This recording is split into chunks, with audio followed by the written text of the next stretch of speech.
Right, before I get started on this video, let's get one thing straight. This is not Battlefield 1, so don't even think about writing that in the comments. No, not even you over there. Yes, you, I can see you. Look, it was funny the first few times, but not on the millionth time. So just step away from that keyboard for a few minutes and join me as I take apart the Call of Duty World War II multiplayer trailer in a bid to find out all the brand new things hidden inside it. Time to show what you're made of, soldier. Let's start with some hardcore gore. See this chap on the floor here? His leg's been blown clean off, possibly by a mine, but more than likely by a grenade. That's not a one-off either, because this unfortunate chap getting hit by an impact grenade also loses his leg, so it looks like Call of Duty World War II's multiplayer is going to feature full-on dismemberment. Ooh, cheery. What's odd is that the first casualty is still alive, suggesting that dismemberment is not an insta-kill. If it's not, I'm not sure how reviving would work in this instance, because it's not like chucking a medipack at someone is gonna reattach a severed limb. Maybe it's just a lengthy animation that plays out to make the battles seem more visceral.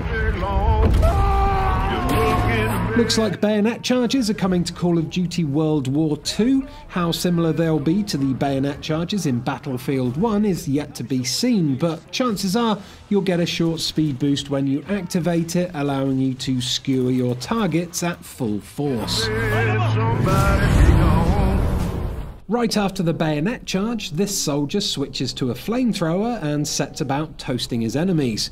What we don't know at the moment is if that flamethrower is some kind of Scorestreak or if it's a class of soldier you can choose from. On the subject of classes, here we can see a couple of medics, shotgun in hand, running into the fray.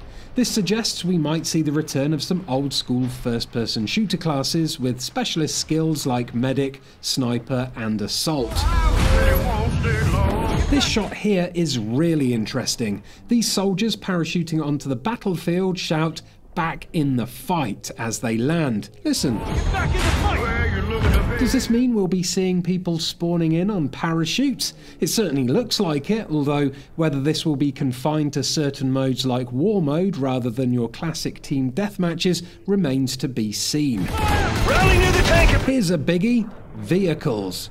Last time we saw vehicles in a Call of Duty game was back in Call of Duty 3, when you could jump in tanks, jeeps and bikes and ride them around the levels.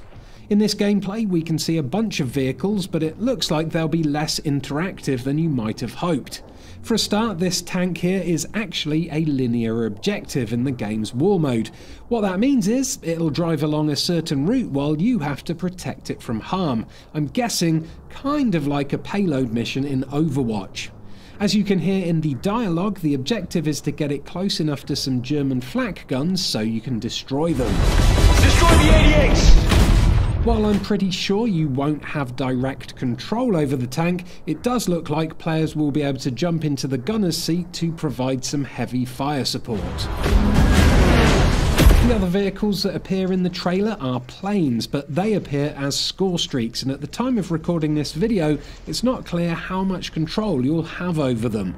This here is the P-47 Scorestreak, and at this point we see a cockpit view, so it's possible we can fly these planes around the levels, but I wouldn't put money on it.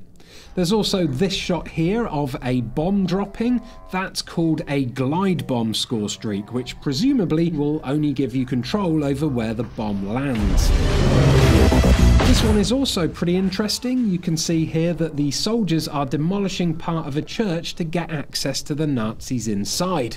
This heavily suggests parts of the levels are destructible, although this footage is taken from part of a war mode match, so this destruction might just be a scripted objective rather than something you can do in various parts of the levels. For the final shot of the trailer, we get confirmation of the return of the akimbo attachment, which allows players to dual-wield weapons. In this shot, the player is dual-wielding a pair of M1911 pistols and looking rather cool while he does it.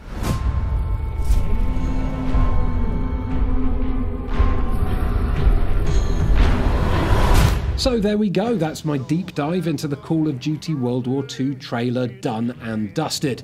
If you think I missed anything out, do let me know in the comments below, and please do give the video a like and subscribe to Eurogamer for more Call of Duty coverage in the near future.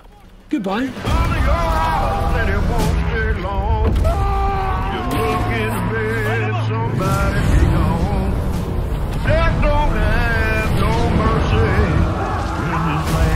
Time to show what you're made of, soldier.